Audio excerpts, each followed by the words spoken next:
Okay, so if we let's start off with a very similar model to explore inflation that we did with our minimal surface example last week. So if you guys still have the starting point for a minimal surface study, you can use that.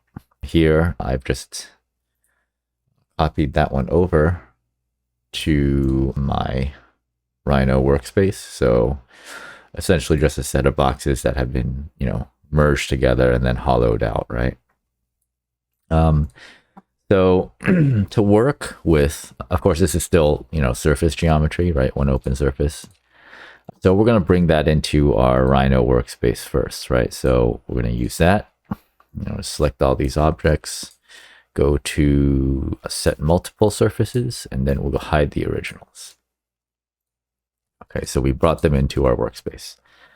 Now, what we're going to do is we're going to try to make this object, just like this soon to be mesh, just like we made it behave kind of like a cloth-like material last time, we're going to make it kind of puff up, right? As if it were, a balloon or kind of elastic material, right?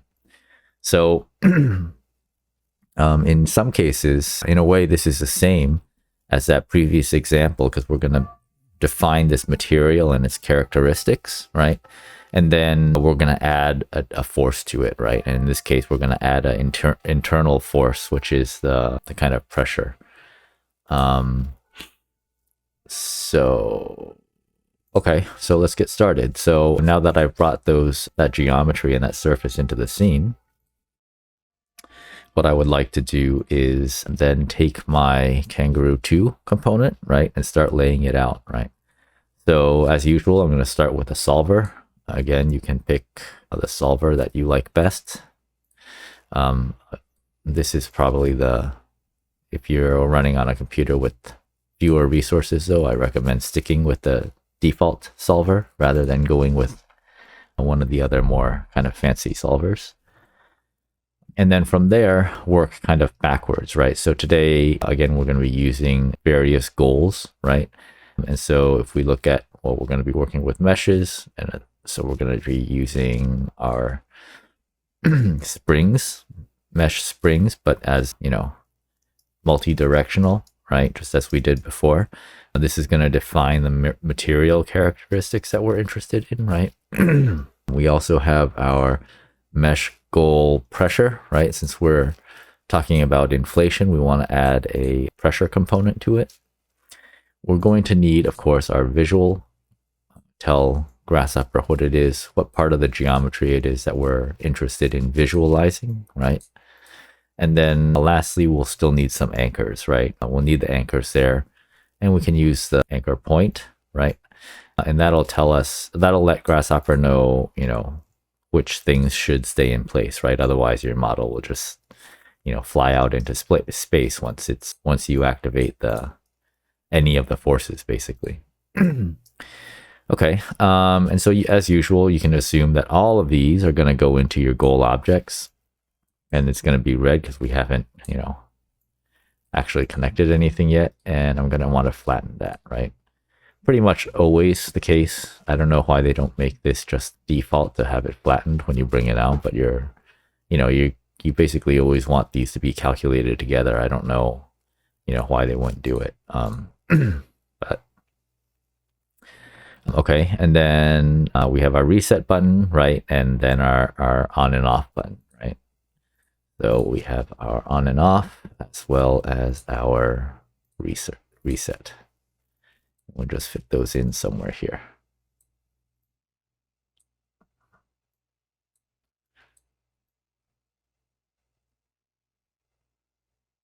Okay, that's fine. And then we'll just push all of that into the back for now. So now that we have kind of our environment set up, right? We know the materiality, we know the external forces, right? It's time to work on our model a little bit. So right now, this model, again, is, if we had built it in Rhino just now, we would have copied some boxes, right? We'd boolean them together and cut, exploded it and then deselected some of the surfaces that we didn't want to bring in, and then we bring them all into our surface container here, right? But as we know, before we work on anything in Kangaroo, basically we need to convert our surface geometry into mesh geometry, right? So let's go ahead and do that now. I'm going to go to my surface tab, right? And we're going to take our rep and use the faces, right? The faces will allow us to then convert each face separately into a mesh, right? So we're going to take that. And the reason that I prefer to do it this way is so that I can get 26 separate meshes, right? Because if you bring it all in as one solid object, right, then the meshing will not be per panel or per face, right? It'll be kind of meshed across the whole thing, right? And so this is mostly about maintaining a certain organization to the mesh lines, right? Or the subdivisions. So there are no subdivisions yet. And that's because our mesh is currently, we haven't given it any specific settings. So why don't we go ahead and set that up? Let's go to mesh, custom settings, right? And we're going to take our mesh and then change the subdivision, right? So there are a lot of properties here that allow you to modify the characteristics of the mesh that gets generated. What we're interested in is increasing the number of subdivisions on each face, right? And so you can see once I connected that, the geometry automatically got subdivided, right? And that's per face, right? And the way you control that is under this minimum count here, right? So what that minimum count thing is it lets the program know the minimum number of mesh faces you want to create for each original mesh, right? So if we had one mesh like this, to face to begin with, right? You can see there's now 1, 2, 3, 4, right? 1, 2, 3, 4, 4 by 4, which is 16 subdivisions, right? And that's our current setting for the minimum count, 16, right? So of course you can, modify that to whatever you want. If you say 100, then you get it at 10 by 10, right?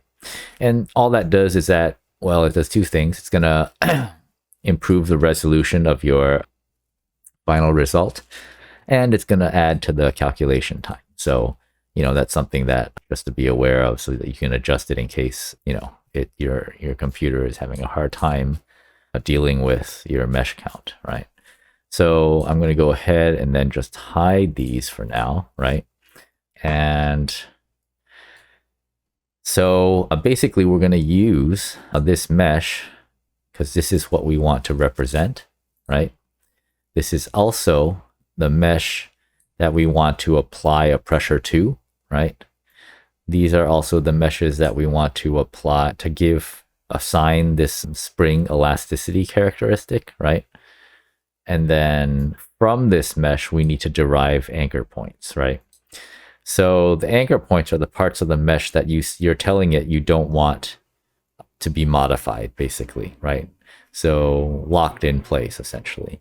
So in this case, what we're going to do is that we're going to define these points, right, on the edges or boundaries of our geometry and lock those into place, right? And use those as our anchor points. But to do that, the first thing that we're going to want to do is we're going to want to find specifically where each one of those points is, right? Now, this can be, of course, really tedious, right? Because if you imagine, before when we were working with smaller data sets and whatnot, it was very easy to say, okay, well, let's find points, right? So if we use our curve and say, okay, discontinuity, we take these boundaries, right? And then we get these points, right? And then we number the points with something, say 2, I don't know, too big. That's what 2 is for. 1, still too big. 0.5, 0.2, looks okay, right?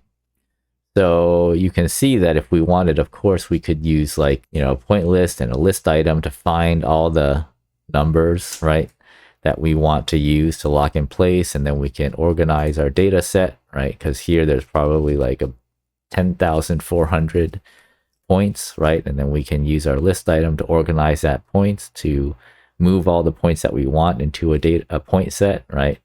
And then, use that as our anchor points, right? But it doesn't work that well when you have a high number of point counts, right? And that's often the case when you're working with mesh geometries. That's, again, one of those things, like I mentioned before, why mesh geometry tools are so few, right? Because the geometry is so simple and there's no kind of complex logic to define the geometry. It's just very simple planes and points, right? So to modify anything, you're always having to deal with larger data sets rather than more complicated logic. So instead of doing it that way, let's go and look a little bit at our Kangaroo tool sets, right?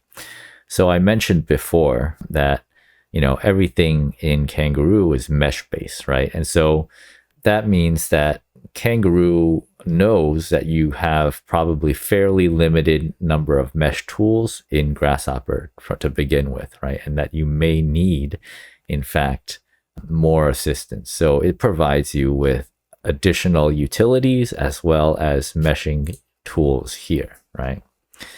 So in this case, we're going to go to our, where's our,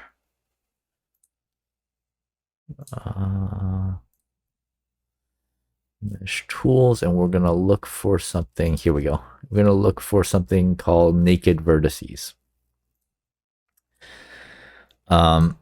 So what naked vertices does is it basically takes any mesh you give it, right, and allows you to isolate specific points, right? So let's say, I'm only interested in the naked points, right?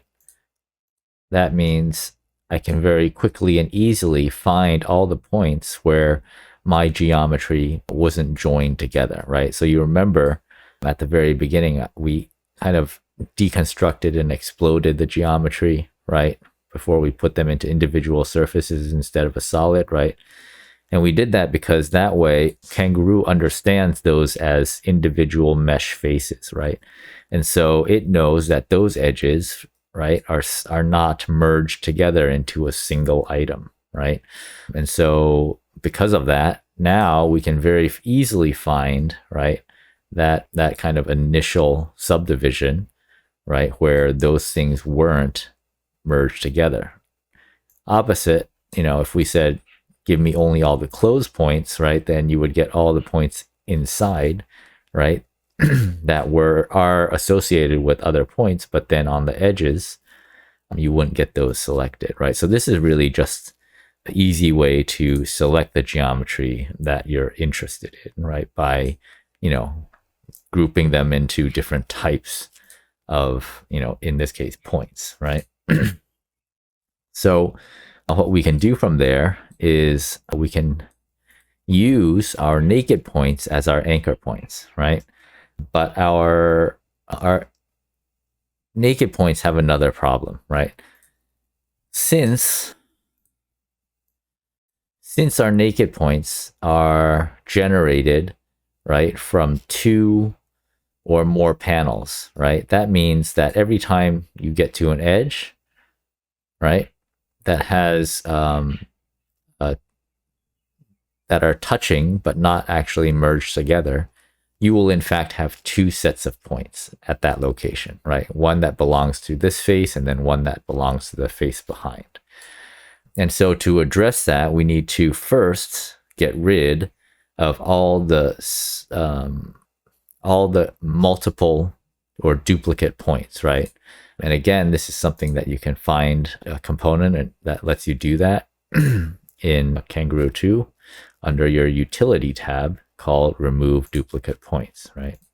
So we're going to take our naked points, input it into the remove duplicate point component, and you can check right here. The naked points were 1040, right? And unique points, are the same. So in this case, we're actually okay, I guess, because we didn't have any duplicate points to begin with. I'm not sure if that's now built into it. I don't know. Maybe there is an update or something, so this isn't required anymore. But I remember in the past, there were always duplicate points in this area, so we had to actually use the remove duplicate points component to get rid of them. But maybe that's no longer the case because it looks like the point lists are both the same, 1040. Okay, so that means we should be able to go directly from our naked points, right, into our anchor points. And you can see then that we basically have everything that we need set up already, right? And so we no longer have a non-functional solver, right? Although it hasn't executed yet. And we haven't defined a number of things, right? So we haven't defined the strength, the elastic strength, and our pressure strength, right? You can define these separately, but I should be okay. Let's try it. So I'm just use a slider, the default slider with no adjustment to the values.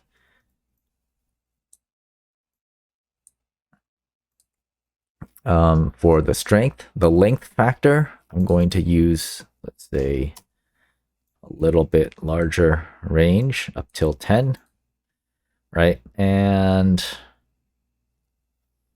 our point, this doesn't need anything specific. I think strength 10,000 is fine. It just means that, it will never accidentally be pulled out, right? Okay, so let's just see what happens then when we turn on our solver and hit the run. So you can see here, something is happening. Let me turn off, hide that, right? So it looks like something is just blowing up at us, right? And so what that means is that our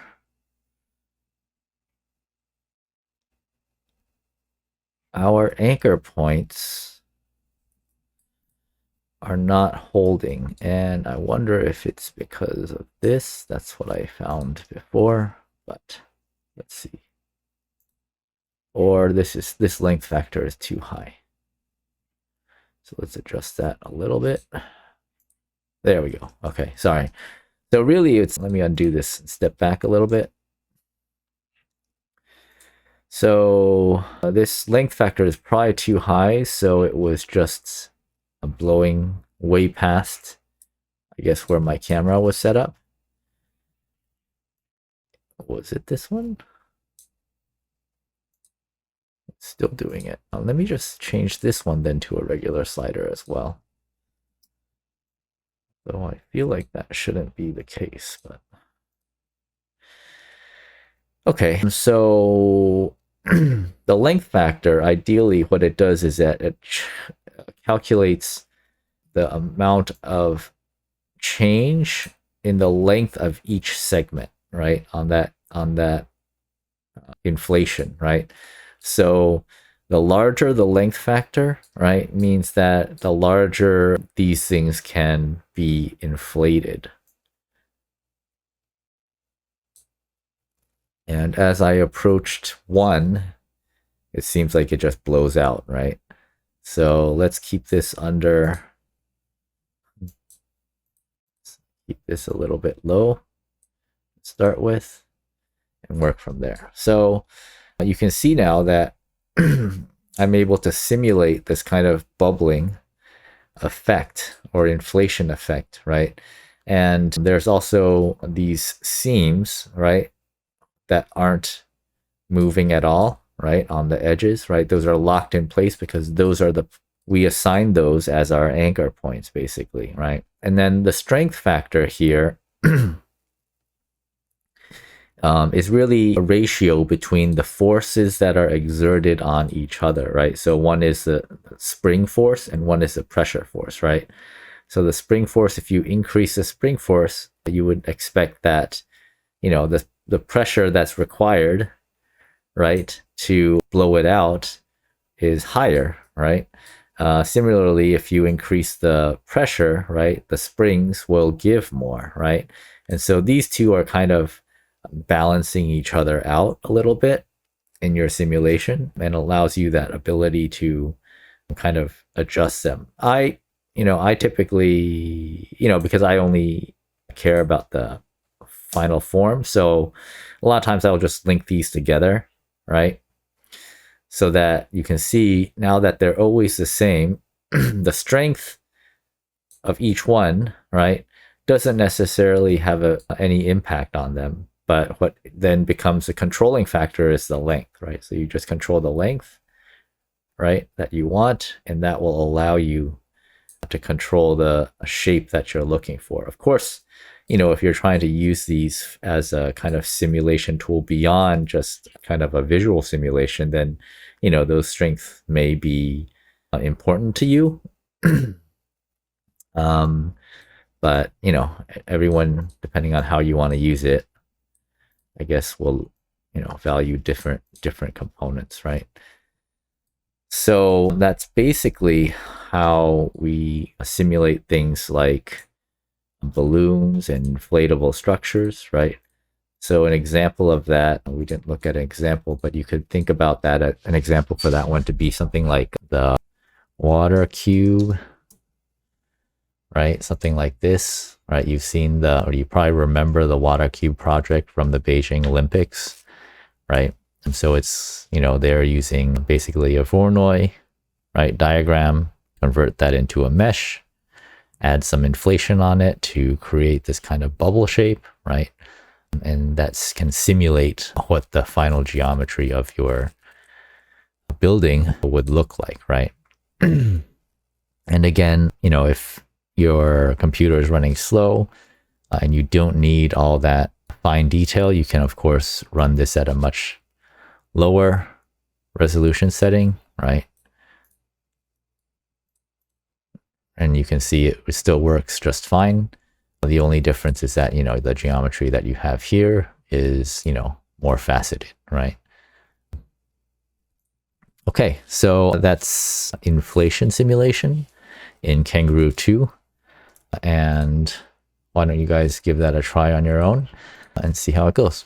All right.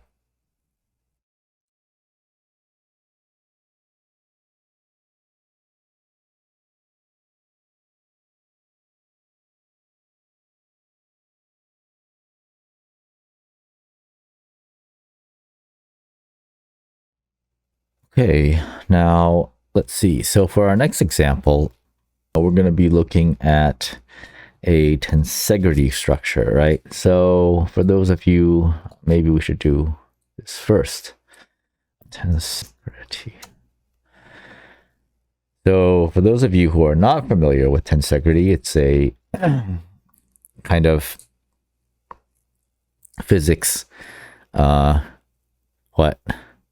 model in which rigid elements and tension elements are connected together in a way where they're able to create a kind of static geometry, right? That appears to kind of be, floating in space, right?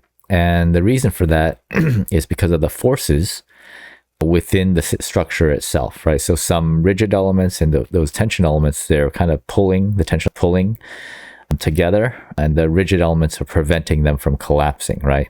But if you find that kind of balance, and of course it doesn't work for every type of geometry, right? You kind of have to be, pretty specific in terms of the geometry that you're working with. But well, that's not exactly true. If you want it to appear kind of floating and static with no collisions and stuff, then you need to do some kind of preconceptualization about what elements are going to be rigid and what elements are going to be in tension and stuff like that to create that kind of balanced example. But that's not necessarily true. If you wanted to do something far more dynamic and random. That's possible too, right? And you can, of course, switch tension elements with rigid elements, and the whole structure itself would change, right? And so this next example, what we're going to be doing is that we're going to be creating a system, right, based on rigid elements and tension elements that exert forces on each other to create the final structural shape, right? So to start with, we're going to start with a polygon. So this is just, starting point can be pretty much anything you want, right? But I'm going to create a polygon, and then I'm going to create, some links in between them. Essentially, all you're really trying to do at this stage is to find the base kind of geometry or wireframe geometry that you want to work with, right? This just happens to be, I think, a quick way to do it, but you can do, now that you guys are fairly experienced, I think you can do that in lots of various ways, actually. But again, I'll leave that up to you to play with later on. And so here I'm going to define, some of the characteristics of our geometry. Let's say 5. Just do something quick. 5 radius for the size, right? I'm not going to bother with the plane, the motion in the Z direction. This looks, a little bit more than, what I want to do. So I'm going to change this motion using a unit vector. Also in the Z direction, that's fine.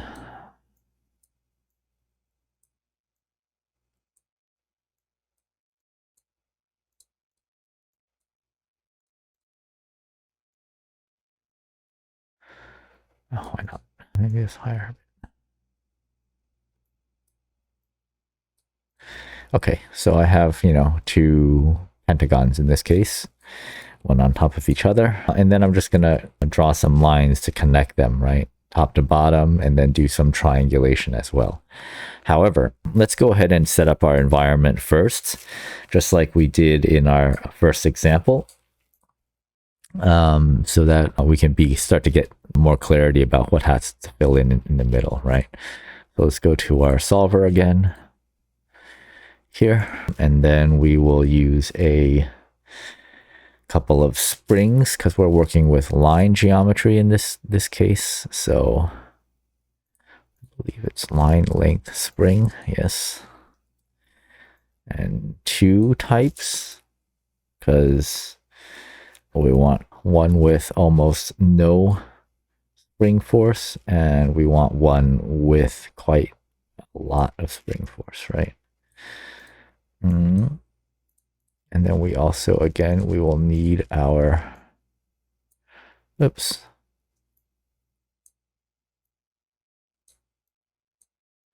And I believe that's for this example, that should be fine. We don't need any, I'm just going to copy these. We don't need any additional. This is the reset and the activation, right? So again, we'll just let that be a red for the time being. It doesn't really matter to us. This needs to be flattened. We should be good to go. Okay. So in this setup, we basically have 2 types of lines, right? We have lines that are, adjustable in length, right? So they have some elasticity, I guess, and ones that are rigid, right? So they don't move at all, right?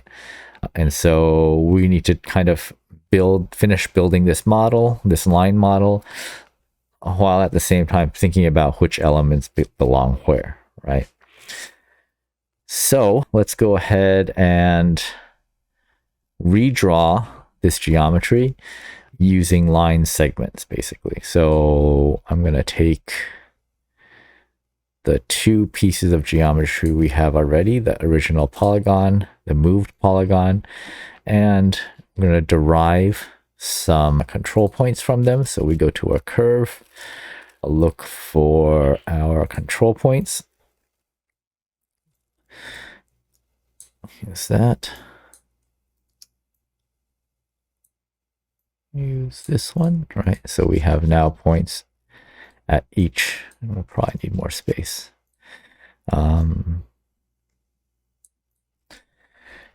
But one thing we need to be careful about is that, each of these shapes, you can see the number of points that gets generated here. It says 6 control points, right? So as we understand, right, these are polylines, right? So it's, like 1, 0, 1, 2, 3, 4, 5, right? So 6 points total in order to complete.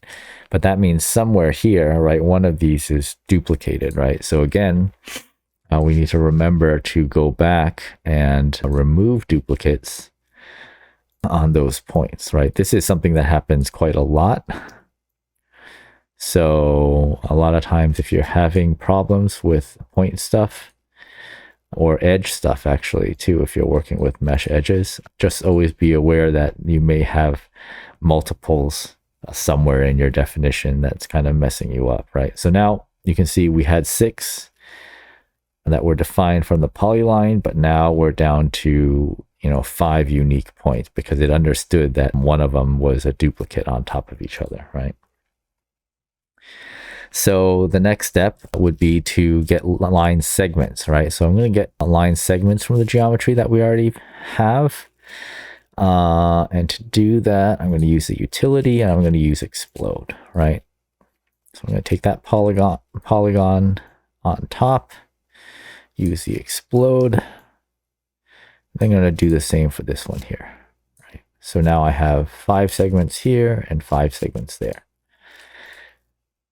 So those are those lines, right, basically. So that's already more or less taken care of. Now for us on the connection parts, right, where we're talking about, drawing connecting points to create the wireframe of that polygon, well, one of them is really easy, right? Because all you have to do is draw a line from one point to the next point, right?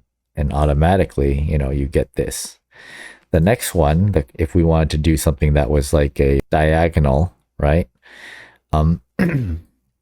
Means that, if we have 2 lists of points, let's just 2 lists of points, right? Oops. 2 lists of points. In order to get that diagonal to appear, right, we need to be drawing a line not from 0 to 0 and then 1 to 1 and 2 to 2, right? We need to draw a line from 0 to 1 and then 1 to 2 and then 2 to 3 and then 3 to 4 and 4 to 0, basically, right? So what is that? That's basically taking one of our lists and shifting it, right? So we're going to use our shift list component. We're going to put this one of the lists in, and then we're going to define a shift. Default is 1. That's fine. Wrapping true. Okay. And you can see that now, right, our first value became our last value, right? So that if we were to draw curves now between the shifted list and our original list, we'll have crossing members in our geometry, right? So now we have 2 types of points, 2 types of lines, and we have a kind of, triangulated wireframe geometry, right? So let's say our diagonal lines, right, are going to be our rigid elements, right? So those are the elements that we don't want to move at all, right? We just want them to be able to be, completely solid, right? So in that case, we're going to use those lines and assign them to one of our springs, right? And we're going to remember, or we can go ahead and set, our length and strength characteristics, right? Now, Since we're saying that there's a rigid, what does that mean? That means the length should never change, right? So we want the length to be fixed. Now, you can see that in this component, this is a line component, but after each line, it already has a length, right? 9.140522 millimeters, something like that. So actually, we can directly connect this line to the length without necessarily having to use our typical curve analysis and length component to measure the actual length, right? It doesn't matter if you do, but it's not required because this line output already has a length component to it. And you can see that once it's been input into this length line spring, right, that it just retains all the length information there, right? Now the strength, right? The strength, because we never want it to change. We want it to, no matter what we do in the rest of our definition, we want it to be, the highest and strongest number. So let's go ahead and use something like 10,000, right? To really fix that into place. What does that mean though? That means that all of our other lines, right? Whether it's these, original 2 polygons or these vertical lines are elements in our design that can change in lengths, right? So we have 2 sets of lines here plus one set of one lines that are derived from these points, right? So we're going to go ahead and put those in to our flexible or our actual springs. We could also, to help with the organization, let's do something.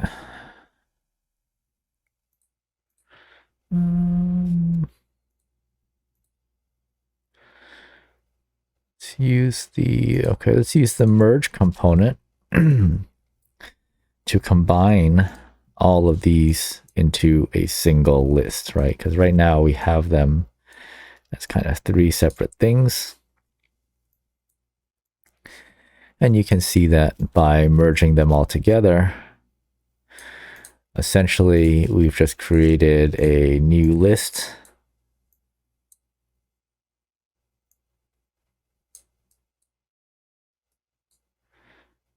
from all of those elements, right? And I'm going to flatten it, right? So we have line-like curves as well as lines from these points. And those are going to serve, that collection, and that list will be our second set of lines. These set of lines, we want to have some amount of adjustability, right?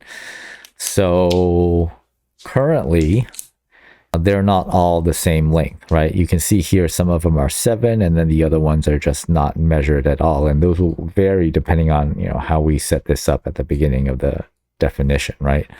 So in this case, I think because we're working with not completely all identical types of input geometry, when we do our length setup, we're definitely going to want to use our curve component and measure the actual length of each line, right? So if I measure them like this, take a quick look, you can see now we have a set of lengths, right?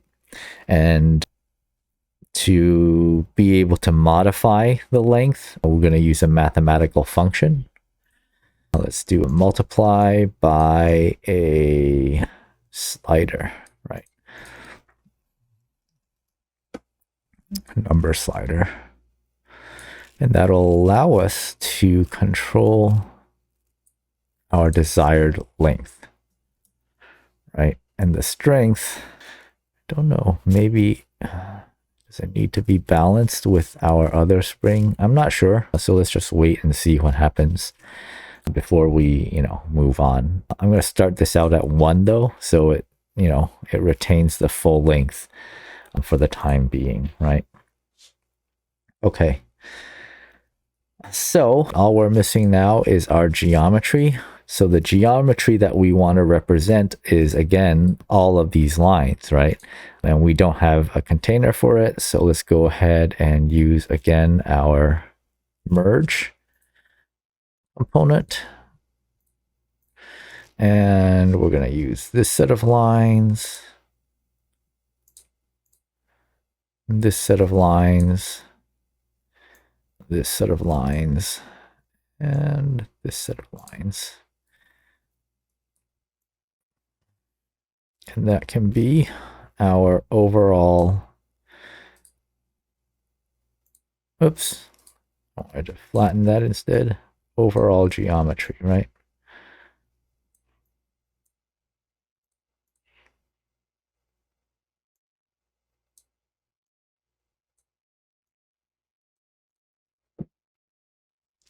So now we're not getting this error anymore. And so we can actually try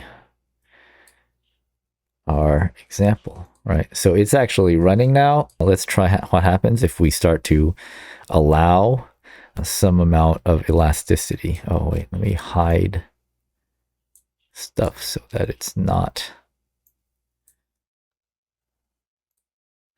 Okay. So you can see now as I change the lengths on some of these objects, right? The shape is being pulled into a neutral position, right? And so what we're seeing though is that these ones, all the diagonal elements, right, the lengths of those aren't changing at all. And because of that, it's determining the shape that gets created, right? Because all of the other lines are being reduced by a specific factor, right? And we're using that factor, as a multiple here. So if we wanted to make that a little bit more clear, what we could do is we could actually model out these diagonals. So we give them like a thickness and a pipe in 3D. And that will allow us, I think, to better visualize what's happening, right? So let's go ahead and say a surface, and we use a pipe. And now we got to select all the cross elements, right? And we can do that by going to our list components. So we're going to use our sublist, right? Because we only want a subcategory of the elements that are in the whole thing, right? So if we look here, you can see we have all of the lines that we are working with, right? And we want to pick a set that is of interest to us, right?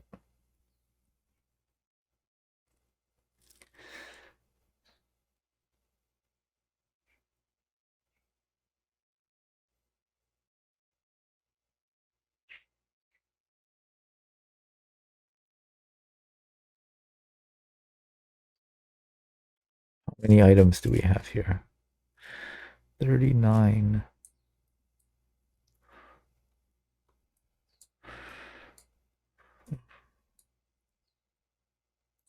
I wonder if this is going to work. Okay, so let's figure something out. Sets, length.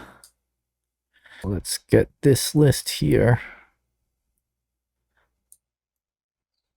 The length is 20. Okay, so we'll use 20 as our domain. Take our list here. Wrapping true. List is 21 items. And then see what's in this list now. So in this list, we have line-like items and other line items. So, what happens now? We do a split. We take this list and we split it. so that we have two lists, 20.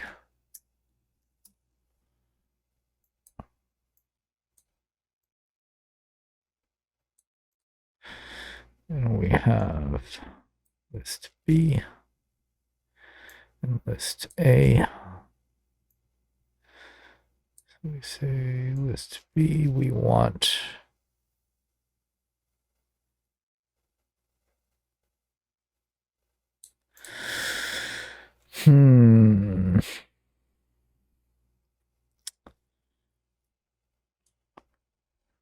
So these are all the ones that were fixed.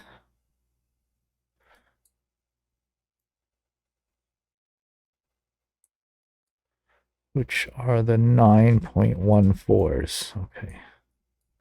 So we want to keep all these ones that are 9.14 and use that as our pipelines.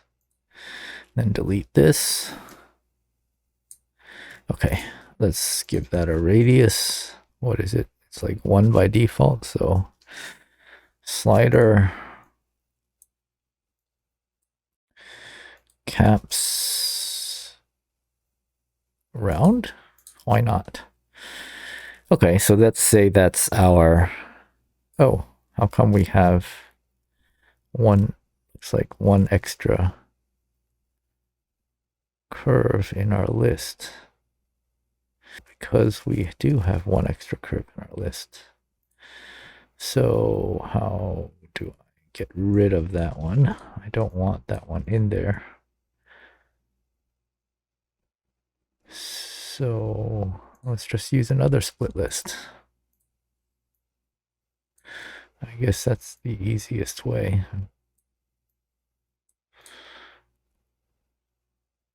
List A.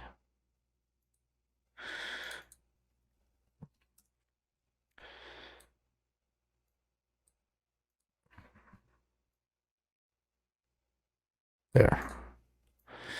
So we just cut out that last element that we're not interested in from our definition.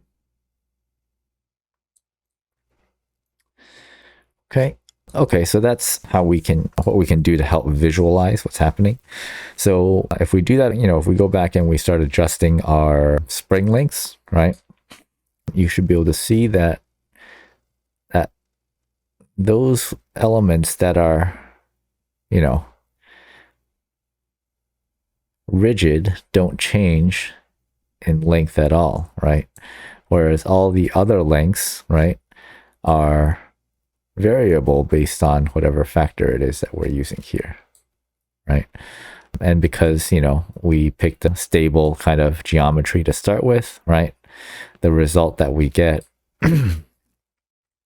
that it calculates for us for the tensegrity object is, kind of regular and uniform, right? Of course, if you were starting with a geometry that wasn't so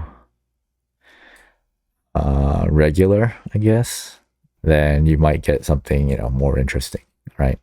And you can find, again, the internet, lots of different examples of tensegrity structures. So if you like, you can try, you can try to experiment with some of these different types of geometries, right?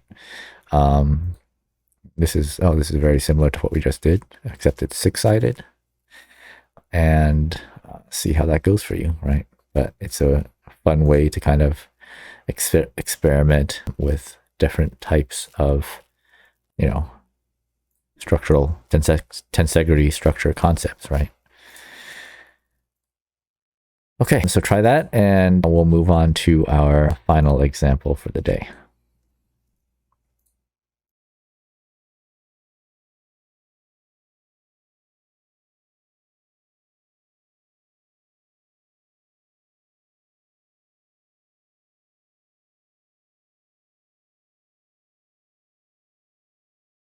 Okay, so in our last example for the day, we're going to be looking at folding, right? So, with our folding example, let's go ahead and start with something straightforward, right? Start with a grid, right? And that's going to represent our piece of paper, right, with the different kind of quads on it. We can change our x and y extent. Let's say 10 is maximum that we would be interested in, and adjust the size as well.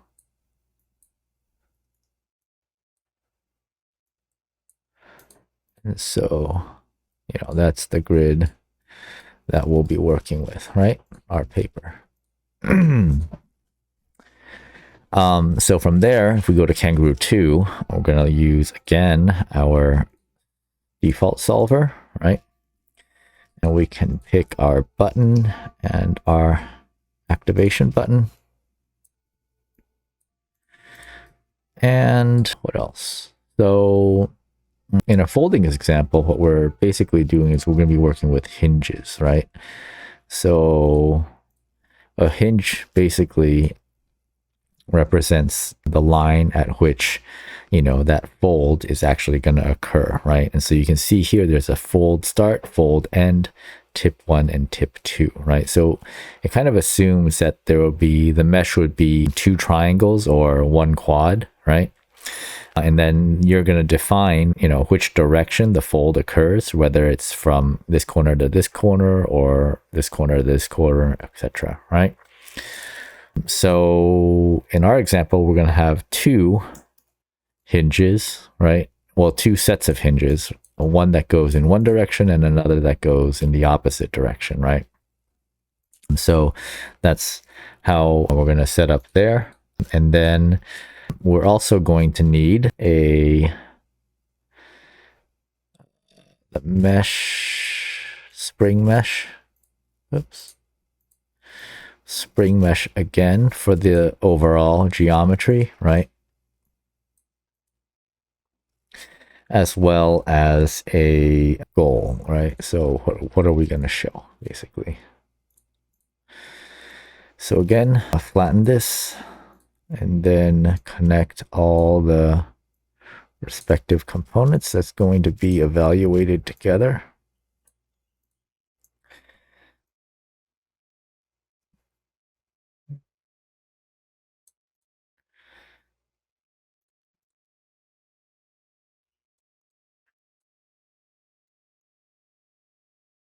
Okay.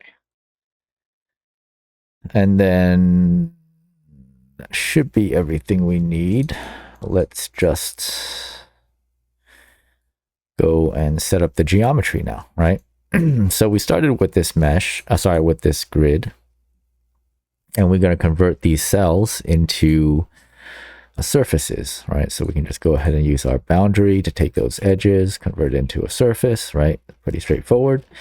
And then we're going to modify and convert our surface geometry into mesh geometry, right? So that it works with everything back here. Now at this point, we can go back and hide all this stuff. We just are interested in the mesh geometry only.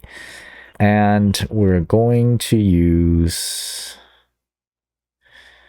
our mesh, in this case, to develop this pattern. Before we get started, I want to let's put in a boundaries, and then I'm going to reduce the count to simplify it so that we can see very clearly what's happening before we look at what happens, on a larger scale when we add elements to it, right? So now that we are looking at just, 4 panels, basically, I think we can come here and then we can say, okay, I'm going to flatten this. So this is just a single list. And those boundaries, right, are going to be useful for us down here for these 2, right? So each of these quad boundaries, right, represents, where one of these hinges will occur, right? Now it's up to us to decide which goes where. And so in this case, we have 4 boundaries, and I'm going to use a dispatch component with a true false pattern. That's fine, to create 2 lists, right? One list will be components that will go here to fold in one direction, and the other will be a second list of components that will fold in the opposite direction, right? For this, I'm going to go ahead and flatten this so that I actually get 2 lists instead of one object going back and forth, all of the objects basically going to the same list. Okay. So now we have 2 lists, and each list is a polyline curve, right? Which represents the boundaries of a single mesh face, right? Now we need to get the 4 corners of each mesh to connect to our hinge, right? So in this example, we're going to use, under our mesh components, we're going to use this hinge point, right? Which is essentially designed to work specifically with this the hinge component, right? And so what that does, and you can see it here, is that it's saying, okay, all of list A, right, has 4 points, and those 4 points are going to be these 4 points here, right? You can connect these however you want. I'm just going to go straight across, right, on the first set.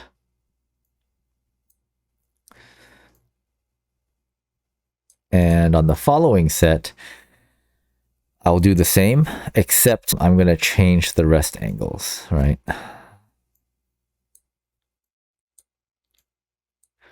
So now that the hinges are set, I'm going to change the strength as well as the resting angle, right? So the resting angle is essentially going to tell it which direction and how far that angle will go, right? I'm going to change this now to a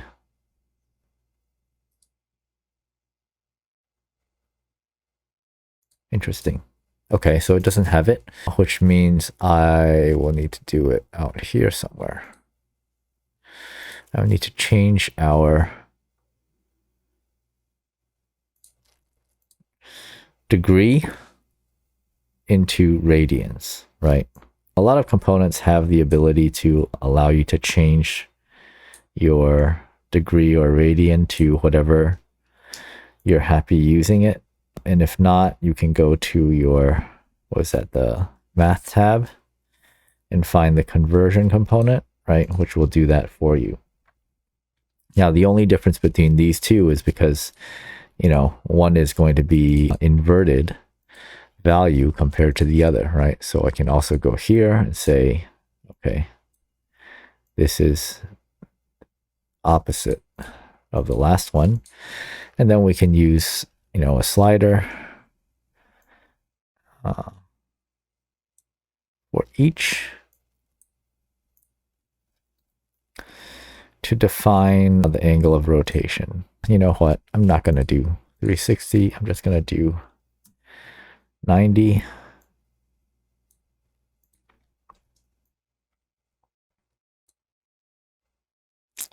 This one actually wants to be here. So everything will be an inverted value. Okay, so missing the mesh.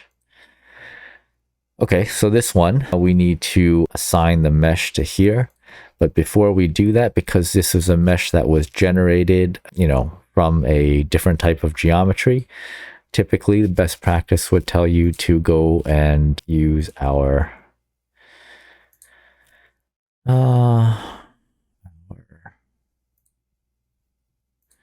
does Rhino? Oh yeah, here under mesh, you have one called combine and clean, right? And so I'm going to combine and clean that mesh so that it behaves as a single nice mesh instead of, whatever it, was converted from.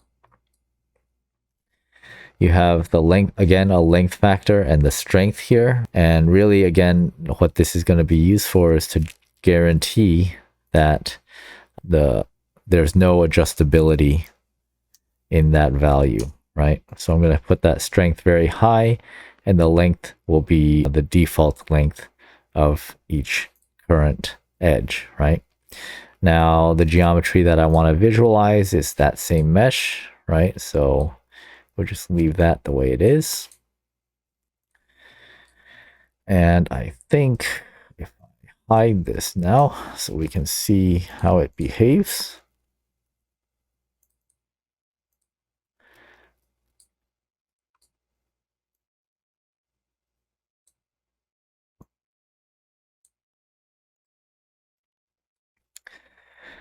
So there it is with no rest angle assigned to it. Now, if we assign in one direction, you can see kind of what's happening, right? So this one is being folded from, these are the two tips, right? And then you have a fold start and a fold end. So there's a crease here, right? And similarly, the one down here, right, is doing the same thing, right? Except that the crease is this way, right? And the tips are like this, right? And we haven't done anything with our second list, list B, which is these two, right? And so they are relatively flat at this point, right? As soon as we start adjusting them, though, you can see that that behavior changes, right? And we now have this kind of folded shape, right? The fold doesn't appear very clearly, right? Because I'm still visualizing it this way, but there is, in fact, a crease line there. And when we bake the geometry out, it will be more clear. Before we do that, though, so we reduce that significantly from its starting point. So let's see, if we add all those grid elements back, reset our solution. Oops, I should have put this down this way first. This one this way. Reset. Okay, so it's flat. And now we start to adjust, right? Be subtle. You can see those folds start to affect the whole geometry, right? And create a kind of pattern, folding pattern, right? And when we bake it out, say bake,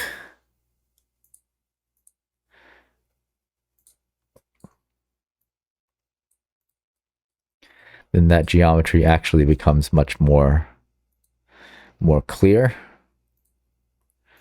right? Because those folds are now much more obvious than they were, right? When they were just in the Grasshopper preview, right? You can see those folds with the shading and stuff like that. Okay, so that's folding. And again, you could use all different types of meshes. You just need to make sure that the meshes that you create are quad meshes, right? In order for the hinge to work correctly. And then you can define, right now I had defined it with the fold going a certain direction. You could change the direction, right? By just changing, what points that you want to match up on those edges, right? And that would alter the result as well, right? Changing the dispatch list, right? Right now I've only have kind of taken the list from here and this grid into two lists, right? But you can separate it out into more lists if you like, right? And depending on the order in which you separate them out, you may not get this, linear pattern that I got. You might get something completely different, right? So I think that's the interesting part, is that you can experiment with all different patterns, right? And then you can play around with adjusting the folds to see, what the overall form becomes in the end when you apply that logic to it, right? But this is a pretty simple, straightforward introduction.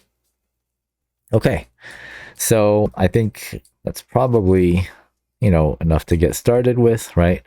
We looked at quite a number of different kind of simulation and form finding strategies, right? Last week we covered minimal surface, we covered hanging chains and gravity, we covered tension structures and bubble silt film examples, right? And then we looked today at working with inflation, right? We looked at tensegrity, and then finally, lastly, we looked at folding, right? So there's literally hundreds and thousands of, different things that you can play around with. A lot of, things that are already kind of set up for you, right? So you can see, you can do soap film, plastic hinge, you can do things that have to do with goals. Collisions also, we didn't talk about collisions, but I think you guys can probably, at this point, you see me put together enough of these kind of grasshopper things that you basically know how it works, right? So you can try some collision stuff. All of these are, we use them in architecture, mostly for helping us to experiment with different forms and ideas, right? Without actually having to build and test them right away, right? So I think that's a main advantage of using simulation tools and form finding tools, right, in your design process, right? It allows you to think about the design in a different way. Okay, so we're done for the day. I'll see you guys, I guess, next week.